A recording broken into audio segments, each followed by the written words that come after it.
do agencies see the need to, one, at the beginning of the season, get their sheds full? Fill up, get prepared, take advantage of early fill discounts if there are some.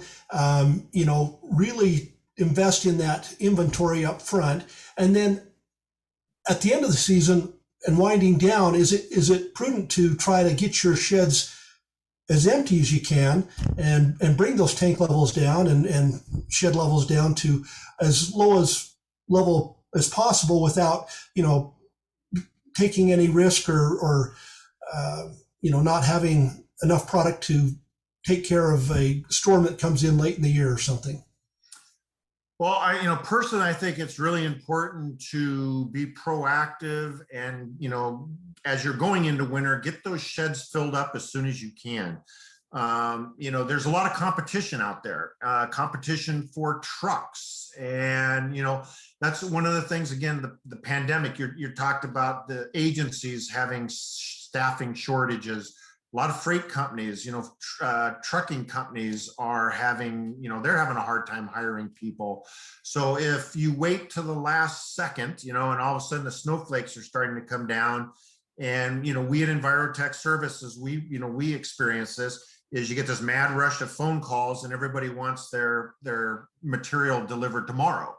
And so, again, I don't see as many agencies taking advantage of the early fill as I think they should. I certainly, in my days with Alaska DOT, did use, you're saving money. You're saving, usually you can get an early fill at a slightly lower price.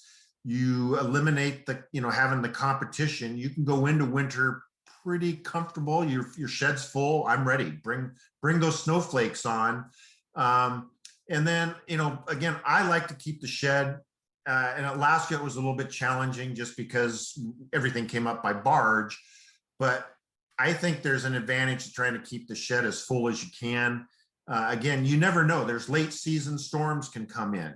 And again, in Alaska, we get snow in June.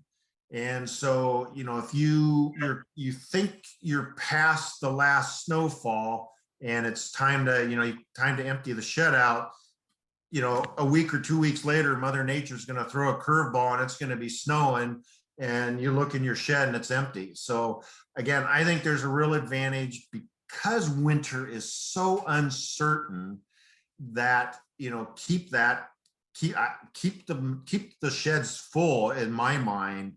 And, when you have a big storm come through, you empty out, even if it's half the shed or something, I think you're better off, get that refill back up, because again, you can keep great records and we know what a typical winter is, but is there such a thing as a typical winter anymore? I mean, things are just changing.